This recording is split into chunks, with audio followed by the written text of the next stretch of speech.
Tashile, and welcome to Tibet Talks. I'm Ashwin Verghese of the International Campaign for Tibet.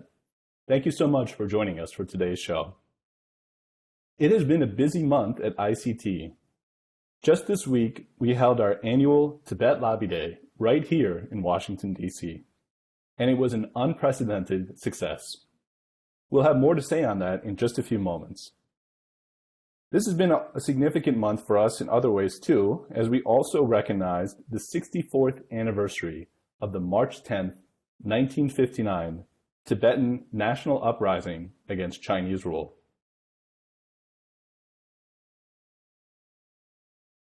On that day, more than 6 decades ago, the Tibetan people rose up as one to protect their leader, His Holiness the Dalai Lama, and resist China's brutal occupation of their homeland.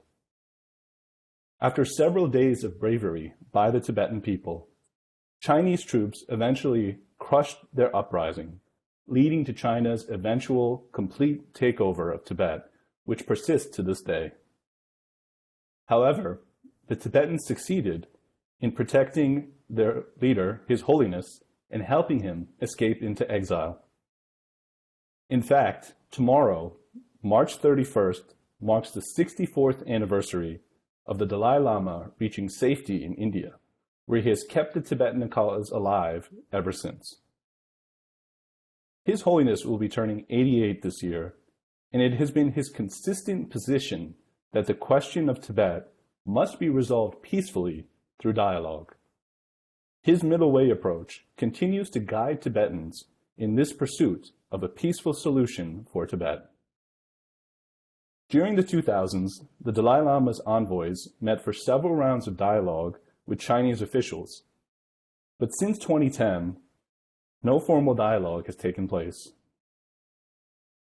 After 64 years, it is time to resolve China's illegal occupation of Tibet. Fortunately, there is a new bill in Congress that aims to put the focus on getting the dialogue process back on track. It's called the Promoting a Resolution to the Tibet-China Conflict Act, and it was just reintroduced last month in both the House and the Senate by both Democratic and Republican members of Congress. This bipartisan bill offers hope to find a long overdue resolution to the Tibet-China conflict, and it will be the focus of today's Tibet Talk. But first, as I mentioned earlier, we just completed our 2023 Tibet Lobby Day, and it was a huge success. To give you all the details about that, I'd like to welcome my ICT colleague and Tibet Talk co-host, Tencho Getso, to the show. Hello, Ashwin. Tenchola, hello. Thank you. Welcome back. Thanks, Ashwin. As I just mentioned, we just finished Tibet Lobby Day earlier this week. So you were obviously instrumental in leading that. Can you please tell our audience what the event actually was and what happened during Tibet Lobby Day this year? Thanks, Ashwin. It was so we had Tibet Lobby Day here Monday and Tuesday, March 7th and 28th. This year, Lobby Day is a program that we started in 2009 originally, trying to, at that time, it was, we had seen widespread protests across the Tibetan region, and we were trying to come up with a way to highlight Tibet in a new way for our members. And then we knew there were a large number of Tibetan Association, Tibetan Americans in the United States, and we thought maybe there would be a way to use the constituent factor in and bring members to lobby Congress directly to Washington, D.C. So we started the program in 2009, and we had almost 100 people then who came to Washington, D.C. to meet with their members of Congress. It was a huge success. And after that, we started doing it every year annually. And this year, it is our 15th year of Tibet Lobby Day. And we had almost 160 participants from 23 states. And coming here, we saw the difference between the first year in 2009 and now I think, is we have a lot more experienced people who come back. We don't have to tell them what to do. They come here, they know exactly what they want, what they're supposed to do. But we also have a lot of newcomers as well. And this year, especially, we saw a lot of younger Tibetan Americans and friends coming to advocate for Tibet, and that brings a lot of energy. And this year, we also timed it coincidentally. The Congressional Executive Commission on China held a hearing on Tuesday on the topic of preserving Tibet, combating cultural erasure, forced assimilation, and transnational repression, where our chairman, Mr. Richard Gere, was one of the witnesses. Sikyong Pempa Tsirila, the head of the Central Tibetan Administration in Dharamsala, joined us virtually from Dharamsala, and also presenting a very important report were Thajun Tsetong and Dengzi Dorji from Tibet Action Institute. And I think having the hearing in conjunction with Tibet Lobby Day offered a lot of these young Tibetans to come and listen, and was inspiring for them as well. And then the day ended with another big event, because there was also a press conference with the lead sponsors of the promoting resolution to Tibet-China Crisis Act, which included Senators Young and Senator Merkley, and Representative McGovern and Representative McCall. So showing another bipartisan support for Tibet, and many of the Lobby Day participants also were able to attend that hearing, and we had very palpable energy there in front of Congress. Alongside this, we had, since our chairman, Mr. Richard Gere, was in town, we also had meetings for him. So we were able to meet with Representative Namgyal and our ICT team. We had a first meeting with Speaker McCarthy. We also met with Leader Jeffries and Speaker Emerita Nancy Pelosi. So on the whole, we had very good meetings on Monday and Tuesday here on Capitol Hill. Thanks so much, Senchila. And it really was an incredible event. As you mentioned, there were many different parts of it, and all of them were phenomenal success. So our big thanks to everybody who took part in Tibet Lobby Day. And in fact, now we do Tibet Lobby Day brought out a diverse group of supporters for Tibet. It is critically important that our congressional leaders hear directly from their constituents. That's one of the most important things trying to get any piece of legislation passed.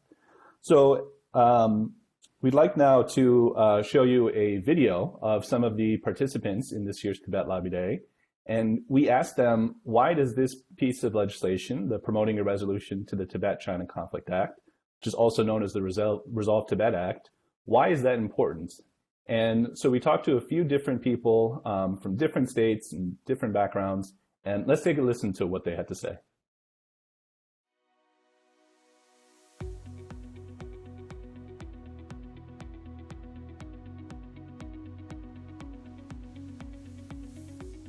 Hi, my name is Young Sum, and I'm one student from Tibet, and I came from Boston, Massachusetts this year for Tibet Lobby Day.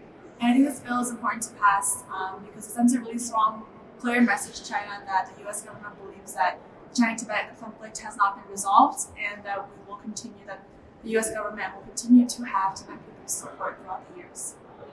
Hey everybody, my name is Lunas Aluri. I'm a Virginian, and we're here today to lobby for the Tibet-China Conflict Act with a few congressmen and senators. And basically what the Tibet-China Conflict Act is here to support the Tibetan people, their sovereignty and their nationality, and to help all of those Tibetan refugees out there, and this is all for them. Hi, my name is Tenzin Ramgol, and I'm from Northern California. And this is the sixth time that I'm attending the Tibet Lobby Day. This bill is particularly important because through this bill, we are trying to stop the propaganda from the Chinese government that Tibet has been an inalienable part of China, which is not the case. Hello, my name is Tenzin Kunsung and I'm from Chicago. I think that this bill is the next crucial step because it brings the Chinese to the negotiating table and holds them accountable for the many human rights they've violated. Hi, my name is Tenzin Yamamaya. I'm from Illinois, Chicago. Why I think this bill is important is because I think that this is the next step for China to finally be held accountable for their actions and the gruesome atrocities that are committed against them. My name is Dachin Athatsing. I'm from Chicago, Illinois, and I think this bill is important to pass for the United States at the forefront of the international community to address and combat the ongoing cultural genocide in Tibet.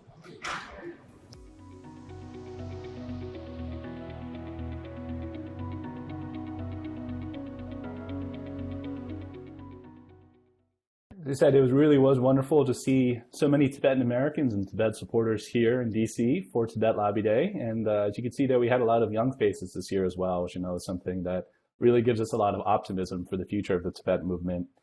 As you can hear from the participants, the Resolve Tibet Act is extremely important to Tibetan Americans and Tibet supporters. And today, we are pleased to be joined by two guests who are working very hard to get this bill passed in Congress. Our first guest today is no stranger to ICT, as we have the great honor to work very closely with him and his staff at the Office of Tibet in Washington, D.C.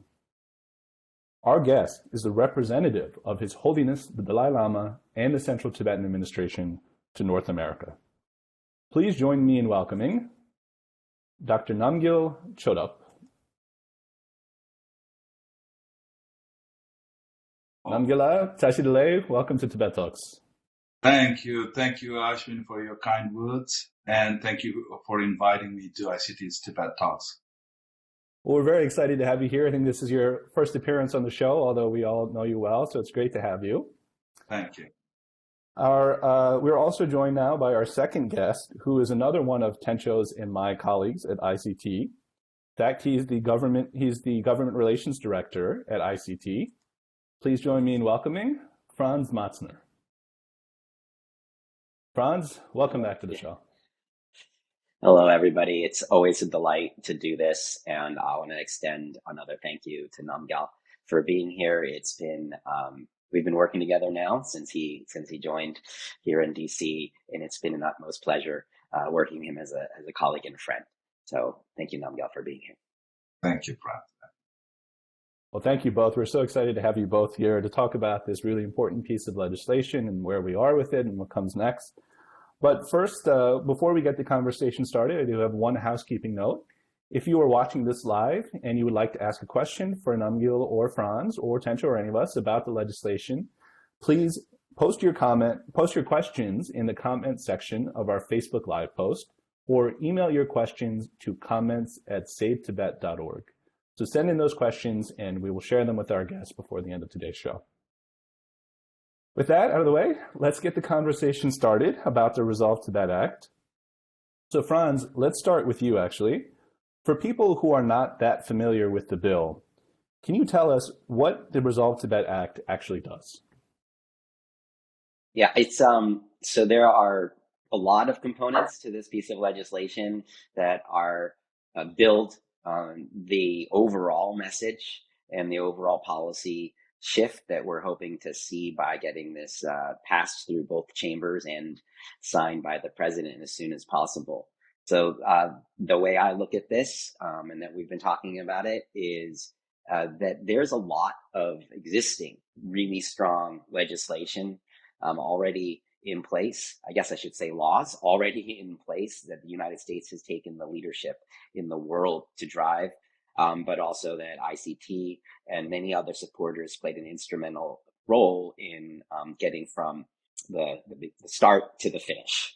And this piece of legislation is sort of, it builds on that foundation, but it also offers a patch, like a program that needs to have another component added to update it, so it meets the current needs and the current situation. And so specifically what the legislation does is, as my colleagues have said, it makes very clear that the United States position is that this is unresolved. Right? This is very important because there's a huge amount of propaganda that flows out of the Chinese government's machine that there is no issue here, right? It's kind of like nothing to see here, while all these atrocities are happening right there for all of us to see behind their back. But they do a really, really aggressive way of using their resources and both overtly and sometimes nefariously to hide the facts that what we all know. Tibet was never part of China, despite how many times they want to claim it. And that's really the only line of argument they ever put forward is that, oh, well, everything's fine because Tibet has been part of China for ancient times. Of course, as my colleague said, that's factually incorrect. And the CTA and His Holiness and all of us, it's ICT and beyond, are working against that. And to make clear that there's only one way to resolve this, that we need to get back to the negotiating table. The Chinese government has to take that seriously. And what this particular piece of legislation does is it makes it absolutely clear that the United States will not consider this resolved and will continue to support the Tibetan people far into the future. And that means, which is the ideal, that the negotiation and the settlement happen now with His Holiness and designees. And that is the most likely path forward in the imminent future. It will be the easiest way to come to an agreement, a mutually beneficial agreement. However, it's also very important, particularly now with what's happening under Xi Jinping, to make it clear that the United States support will never waver, whether the negotiation happens now as it should with His Holiness or next year or 50 years from now. We will never give up, just like the Tibetan people will never give up in moving forward toward being able to sustain and thrive with their culture. And one other important thing, there's a lot of other provisions in here, but I want to focus on what I consider the two most important, and I think that all of us do, and we're hearing it from Congress as well. The second one is actively countering all the disinformation that China continues to push about His Holiness. We all know that their line, I would use a different term, but their line is that His Holiness is somehow a threat. Here is a man who spent his entire life preaching peace and love and harmony, and they consider him a threat. And they put out all kind of attacks on him and Tibetans in general. And so now we're empowering the special coordinator for Tibet and mandating that there be a concentrated and consistent effort to debunk and combat that propaganda. So those are the two pieces that I think are most salient, and I wanted to highlight those. Thank you, Franz, for that very helpful explanation of the bill. As you said, it touches on a lot of different points, and that's something that we are, all of us, working very hard to get past. And so, Namgyal, Franz has kind of provided us with a summary of what the bill does. I was wondering, can you tell us, in your capacity, you are the representative of His Holiness in the CTH North America. Can you tell us why the Resolve Tibet Act is so important? Thank you, Ashwin, and thank you, Franz, for that really elaborate explanation of what this bill is about. And for CTA, this bill is very important. So we have had 9 rounds of talk between 2002 and 2010. And since then, there's been a stalemate. And the situation inside Tibet has gone from bad to worse. Basically, whatever nominal autonomy the Tibetans used to enjoy is being reversed and eroded. And now we see that China or Beijing doesn't respect its own constitution and its laws, and the residential schools, the surveillance restriction, and how Tibet is virtually locked down today. And this bill, we see it's as kind of like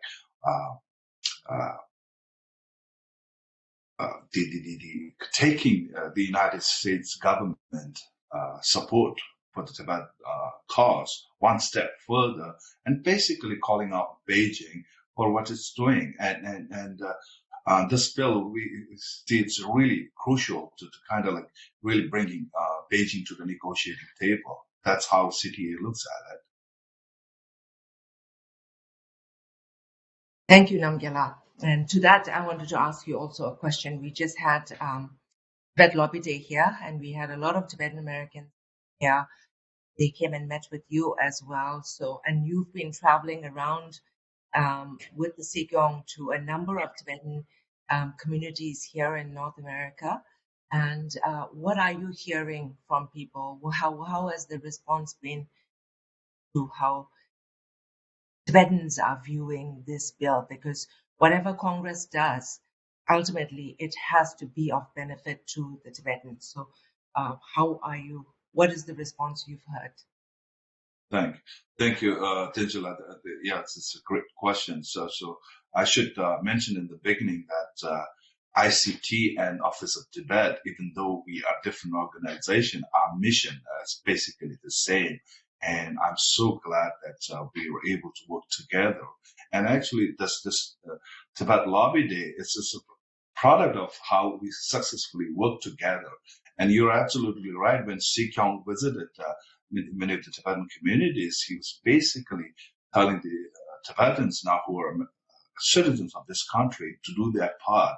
And in that sense, the response, I mean, we see in huge record number of participants this time. And also I should credit Congressman Jim McGovern when he spoke to the Tibetan community in New York, basically saying that we have done our part. Now it's for the Tibetans and our leaders to do our part. And we see that. So, and our community is really, in a sense, really pumped up, and they're really happy to see how we are working together because our common goal is the same, and we see that. And also we see that reaction from many of the Congress members on the Hill, and during the press conference, how they were really impressed. So this is a great thing, and the Tibetan community on the whole is really charged, and we want to kind of like continue on this. And I want to congratulate Tangela for taking over the leadership, and I look forward to working together and more successes along the line. Yeah, thank you. No, thank you, Namgyal. As you say, it's not the work we have before us is not easy, but having everyone together and working together collaboratively and happy, smiling, that makes all the difference in making things easier for us all. So Franz, I want to ask you a question also.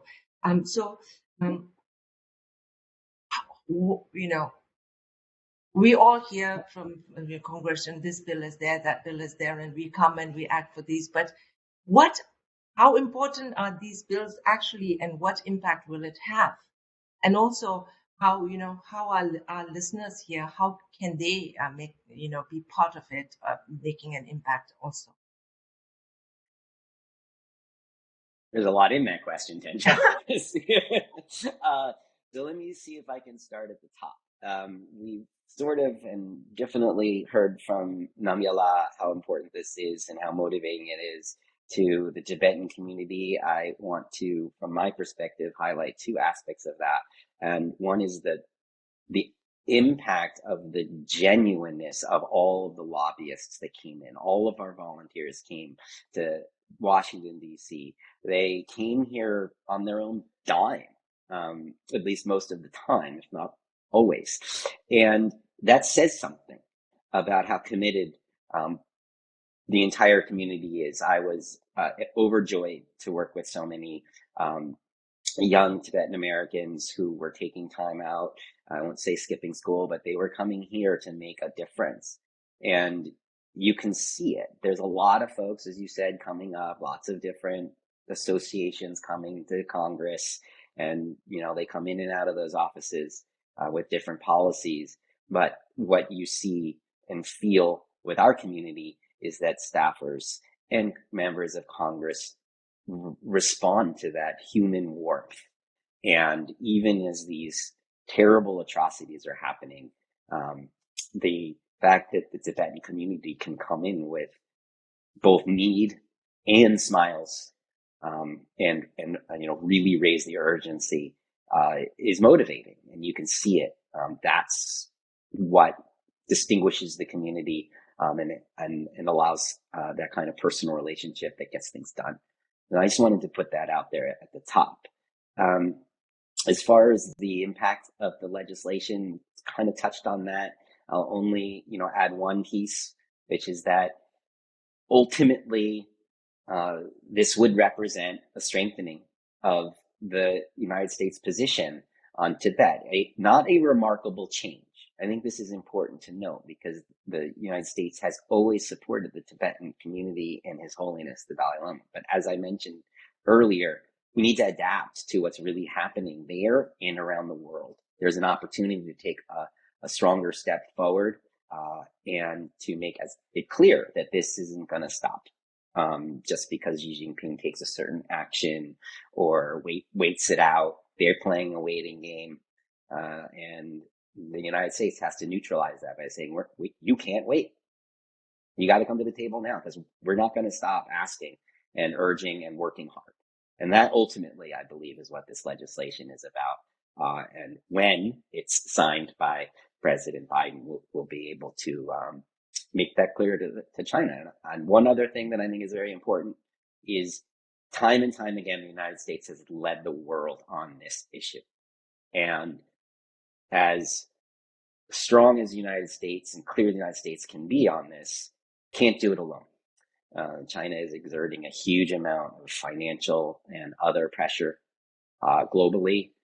So we need like-minded countries that are sympathetic to the Tibetan people and want to stand up for democracy, to do their part, and all work together.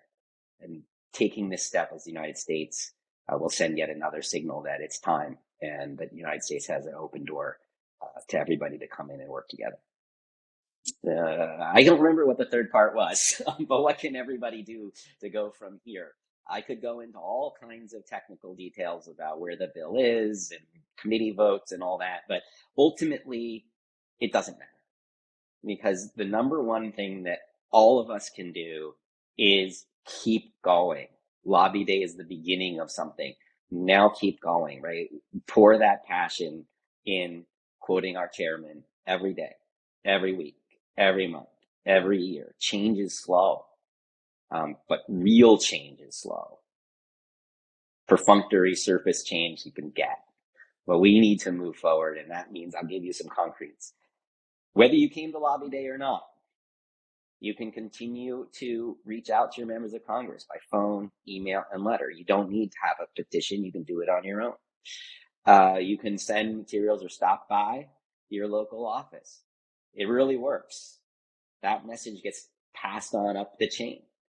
And you can reach out to using your own social media, and maybe Ashwin wants to comment in detail on this, but you can reach out to the local press, and share your stories and continue to say why this is important. And lastly, one handwritten postcard or letter is worth 1,000 emails. So keep that in mind.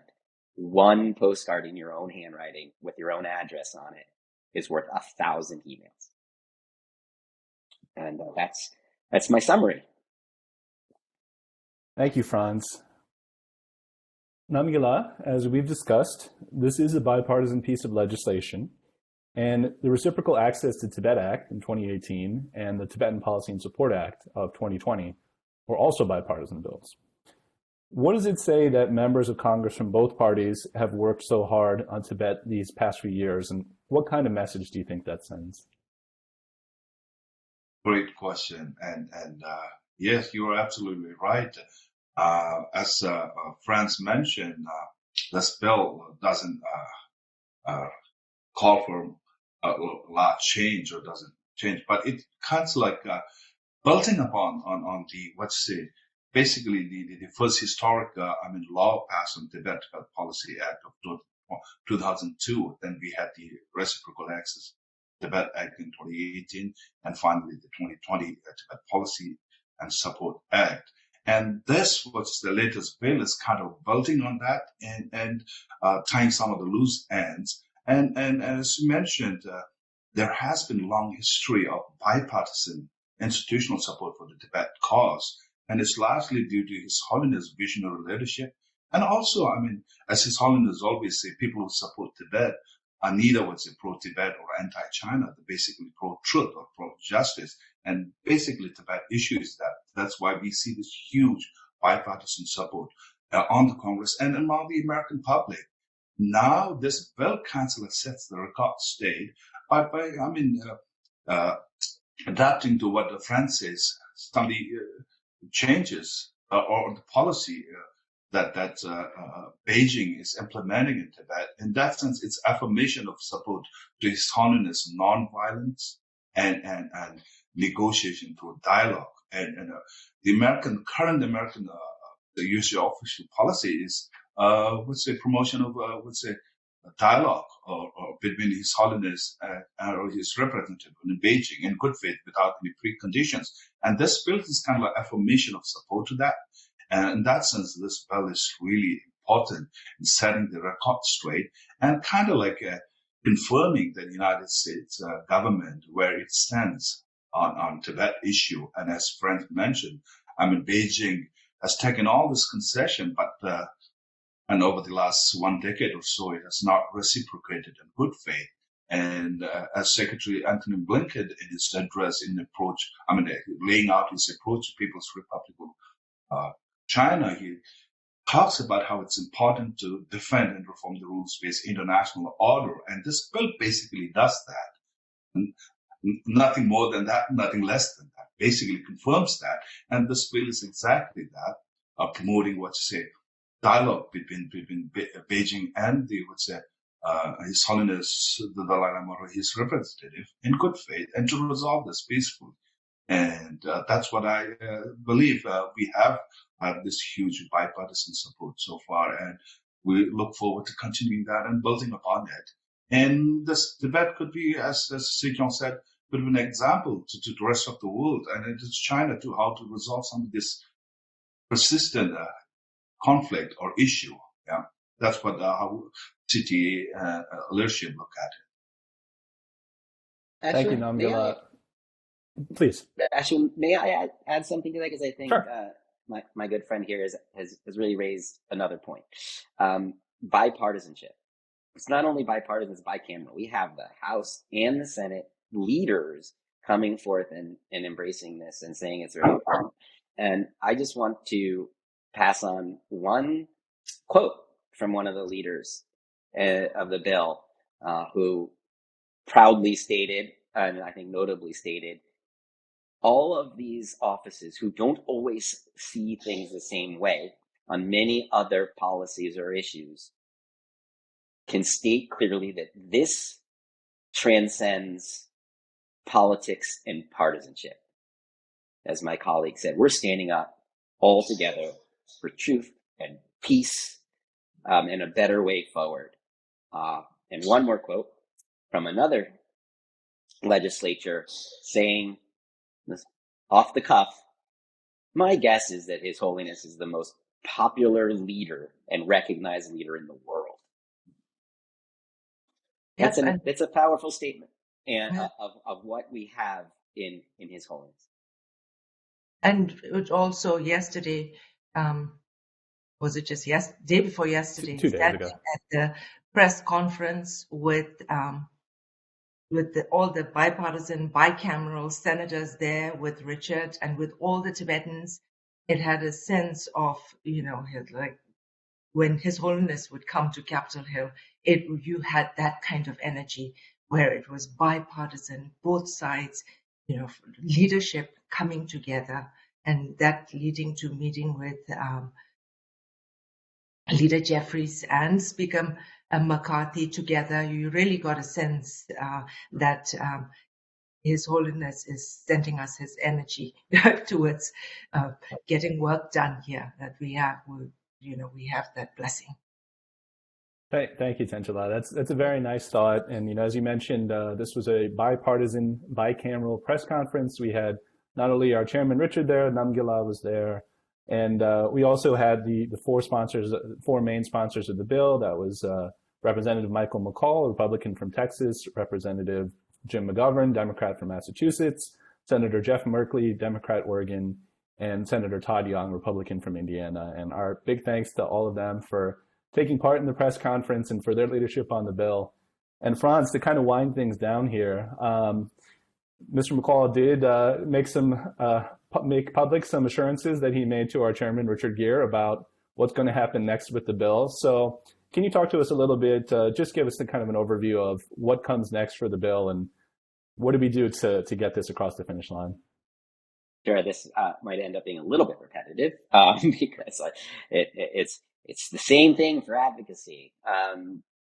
So the process-wise, the bill is now there in the House and in the committee. It's the Foreign Affairs Committee. That's where bills, legislation like this will always go, for the committee to consider them first. So the next step is for Chairman McCall to schedule a markup. Markup means a consideration of the bill, and that happens within the committee. And we have definitely heard many times that he is very committed to moving this legislation. He's very invested in it.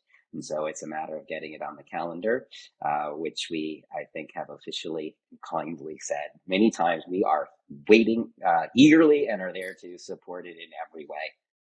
After it will, we believe, or we are very confident it will come out of committee, then it will continue to grow co-sponsors and support until there's an opportunity to pass it all the way through the House. And again, we're very confident it will, if everyone continues to put their shoulder behind it.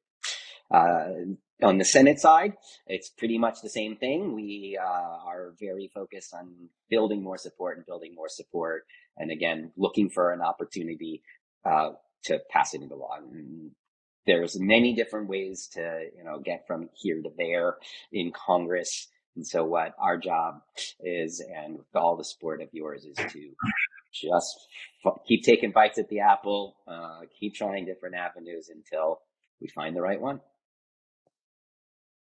Thank you, Franz. And I know I speak for all of us here when I say that I encourage all of you watching or listening to this program to take action to help pass the Resolve Tibet Act. And one easy thing you can do right away is sign ICT's petition to your members of Congress. And to do that, you go to www.savetibet.org/resolvetibet. When you're there, you just fill out the form, and we'll send your petition to your senators and your representatives, telling them that you want them to sign on to the Resolve Tibet Act. However, as Franz mentioned, petitions are great, and we do encourage all of you to do that. But there are lots of other more direct ways that you can also reach out to your congressional offices. So we do encourage you to contact your elected leaders directly. Although Lobby Day is over, you can still call or visit your senators or representatives' offices, including in your local areas, and speak to them about why they should support the bill. And if you want some more information about what this legislation actually does, or you can share that with your congressional offices, please visit www.savetibet.org/occupation. And we'll share those links in the comment section of our Facebook Live post. So with that, we do want to turn now to audience questions. And a reminder, if you are watching this live, please post your questions in the comment section of our Facebook Live post, or email your questions to comments@savetibet.org. And we'll get to those in just a moment. But first, we do have a couple questions that have already come in. And first, we had a question this morning from a Tibet Lobby Day participant and a longtime friend of ICT, Hillary Levin. Hillary, thank you so much for this question. Question is, in the current political climate, what kind of leverage does the United States have to enforce the Resolve Tibet Act once it's passed into law? And Namgyal or Franz, I'll open up for either of you who would like to respond to that. Franz, you would like to say? I can give my 2 cents first, and then you can add 4. So I think that the enforcement of the bill is first and foremost within the United States and as a signal. Everyone, I think, knows that passing this bill, signing it into law, is not the end of a process, right? It is a beginning of the outreach and the international community's signal that it's time for China to come back to the table. Is that going to happen overnight in this particular political situation? There's a lot happening in the world. We're seeing Xi Jinping position himself to be ever more of a authoritarian, if not totalitarian leader. And those walls are hard to break down. But we learned from history that they don't last forever. They will fall. And what we all need to do with this piece of legislation is get the structure in place, as we said, so that China, the rest of the world knows that the United States will never waver on this issue. And that's what this bill does. And that's what implementation means first and foremost, is getting it passed, using it as a tool to build more support, and constantly reiterating through our administration year after year and Congress after Congress, however long it takes, right, that this is our rule of the land, and we will never let China dictate the United States' domestic policy or international policy. We will dictate our own through democracy. Thank you, Franz. And kind of like, sorry, to build up on, what just Franz just said. I mean, this bill, if you look at the bigger picture, I mean, it's basically, as I said, a formation of, support for His Holiness' middle way approach, non-violence and dialogue. And I mean, looking at the ongoing, Russian war over Ukraine and the geopolitical tension, we kind of see how our world is so interconnected and interdependent today. And China, we want China to be a responsible member of the international community. And Beijing, what it does is when it serves its interests, then it talks about the international rule-based order. But when it doesn't serve its purpose, it tends to discard it. So this bill is kind of like affirmation of setting down those rules and giving this larger picture of how we avoid those tensions, basically through dialogue and non-violence. I mean, Beijing talks about offering peace plan for Ukraine situation, but this bill kind of like talks about how we can do it through dialogue and good faith. And kind of like talking about those rules-based international order that China is signatory to, and to upholding that. And we have to stand up for it. And that's how I think we should go forward. And this bill is kind of like is showing us the way forward. And it's important that we keep at it. Yeah. Thank you, Namgyal. And yes, certainly we all hope and believe that this piece of legislation and the work that we're doing here will ultimately benefit not only Tibetans, but also the Chinese people as well, and the entire world by setting a model. And we have another question here that's pretty related. And if you have any other thoughts, you can please share them as well. But the question is from David Patterson. And David asks, if China refuses to cooperate after the bill has passed Congress, what would be the next step to ensure change? So I know that you kind of just addressed that, both of you, but do you have any additional thoughts or anything else as we're kind of getting near the end of the program here? Any other thoughts that you would like to share with our audience? Please go ahead. Please. Okay, sure.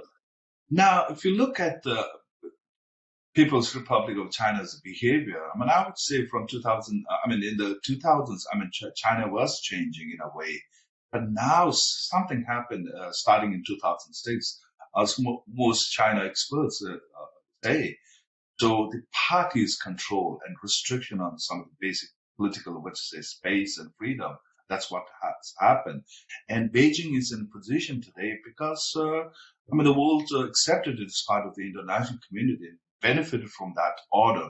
Today, China is using economic coercion with poor countries and with the international community. And in Tibet, why is China, an aspiring global superpower, so insecure about Tibet? Because the party knows that it doesn't have any legitimacy. And this bill kind of like strikes at that, And this bill is not calling for independence of Tibet outright, but it's talking about respecting China's own constitution and laws. And if we don't have that, then nothing works. So in that sense, we're putting the onus on Beijing to really say what is, not just put up the facade of like talking about laws, but really respect and practice it. And this bill will set the ball on the People's Republic of China's court and basically, show good faith. And if it doesn't do that, then it won't have this legitimacy it's seeking. So I think we should look at from that perspective. Yeah. Thank you, Namgyal. And we are running low on time here, but we do have one more comment that I would like to share on from Facebook. It's not a question, but it is a comment, and it's a wonderful comment here from Seren Pasang, who writes, "It's so amazing to witness the Tibet advocacy going from strength to strength in the heart of the U.S. government. Thank you so much, ICT and Office of Tibet, Washington, D.C., as well as all Tibetan associations across the country. Chujiche from London." So thank you so much, Seren Pasang. We certainly agree with those sentiments. So thank you very much, and thank you for all of your support around the world for the work that we're doing here. Namgyal, before we run out of time, I would like to take this opportunity, since this is your first time on Tibet Talks, but all of us at ICT have been very fortunate to work with you in the Office of Tibet for several years. For our audience who might not be as familiar with the Office of Tibet, can you give us a little bit of background on what your office does and kind of tell us what your role is here? The Office of Tibet, functions more like a quasi-embassy of the Central Tibetan Administration, and its main responsibility is advocacy of Tibet issue, and they would say for Office of Tibet DC, the jurisdiction is United States and North Canada, and that's one of the main responsibility. And as I mentioned before, ICT shares the same mission, but wears a different hat. Was an NGO registered member-driven organization, but our goal and mission is same. And there are many other organizations that are doing their part. For us, since City A is more or less the legitimate representative authority of the Tibetan people, and don't want to take too much time about the legitimacy or the history of the Central Tibetan Administration. But I'll say one thing. His Holiness, when he devolved his political power in 2011, he was being a visionary, because if when it comes a time when he's no more, then he wants the Tibetan movement to continue. And he has said many times, this institution will remain as long as the Tibet issue is not resolved. When the Tibet issue is resolved, the Tibetan inside Tibet will decide what kind of future system or governance they want to have. Until then, the exiled Tibetan administration will continue that movement, and democracy is the only way we can sustain our movement, and that's how we're going, and that's how CTA basically operates. Thank you so much, Namgyal. And it really is an honor and a lot of fun for all of us, I think, to work with you and other CTA staff as the legitimate representatives of the Tibetan people, and to work hand in hand toward our shared goals. And so we thank you so much for being here. Thank you, Franz, as well, for this excellent discussion about the Resolve Tibet Act. I hope this was informative for all of you listening and watching from home. And again, please visit our website to learn more about the bill. It's www.savetibet.org/occupation for more info about the bill, and www.savetibet.org/Resolve Tibet to sign our petition. So thank you, everyone. But before we go, I do have some very exciting news that I am delighted to share with all of you. So as Namgyal kind of hinted at, ICT will soon have a new full-time president, and that president is none other than our own Tencho Gatsola. Tenchola, I know that I speak for people across ICT's community of compassion when I say congratulations. And in fact, I have a statement here from our chairman, Richard Gere, saying, "The ICT could not be prouder." Richard says, "I've known Tencho for decades. Her commitment to Tibet and to the Tibetan people's struggle is profound. She is a skillful navigator whose values truly represent the core of ICT. To witness the respect and trust she's earned with Capitol Hill staff and members, the administration, and the Central Tibetan Administration in Dharamsala, her work is deeply rooted in a long history of principled service to the community, and it is an honor to consider her a friend. And it's an honor for all of us at ICT now to have you as our new president. So congratulations, Tenzila. And just yesterday, one more thing to add here, this was very exciting news for us. The Speaker Emerita, Nancy Pelosi, one of the most distinguished leaders in US history, responded to our announcement of Tenchila's hiring by tweeting, "Congratulations to Ms. Tencho Gyatso, the new president of Save Tibet.org. At a critical moment for preserving Tibetans' faith, language, culture, and freedom, she brings a strong record of activism, experience, and an unbreakable commitment to the people of Tibet." It's a very high praise from someone who all of us really respect greatly in the Tibet movement, Speaker Nancy Pelosi. Tencho, you will officially take the reins at ICT in just a few days, starting on Monday, April 3rd. But before then, would you like to share a few words with our audience here on Tibet Talks? You're putting me on a spot here. But I'm really humbled to be able to serve in this capacity. I had the honor to serve at ICT for almost 15 years. And what gives me courage as I take this on is that I'm not doing anything alone.